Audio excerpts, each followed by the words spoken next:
केही दिन अघि जनप्रदर्शनमा जुन प्रकारको हिंसा आगजनी तोडफोड भयो त्यसबाट जस प्रकारको मानवीय एवं भौतिक क्षति भयो त्यो सुन्दा हामीलाई अत्यन्तै दुःख लाग्यो।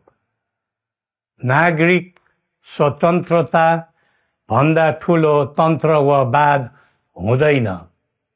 वास्तविक प्रजातन्त्र त्यहाँ हुन्छ जहाँ राम्रो नराम्रो जनगुनासो वा गुणगान सुन्ने परम्परा र संस्कार हुन्छ।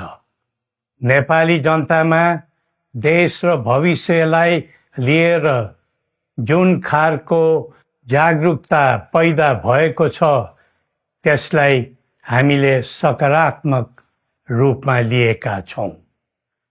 वास्तवमा नेपाली जनतामा रहेको देशभक्तिपूर्ण भावना विश्वमै अनुकरणीय र अनुसरणीय छ।